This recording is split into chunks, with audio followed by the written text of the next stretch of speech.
সবার প্রথমে এই রিলস ভিডিওটি দেখে নাও, তারপরে এই রিলস ভিডিওর কিছু ফানি কমেন্ট পড়ে শোনাবো। তো চলো বেশি কথা না বলে আজকের ভিডিওটি শুরু করা যাক।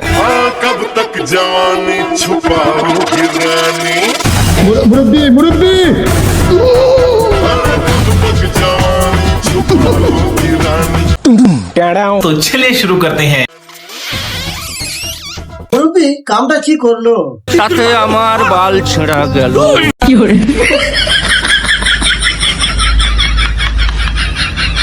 দাদুর কিসটা কঠিন হয়েছে। বলেন কি? বুড়ো দাদা কি গাড়ি কিনলো রে?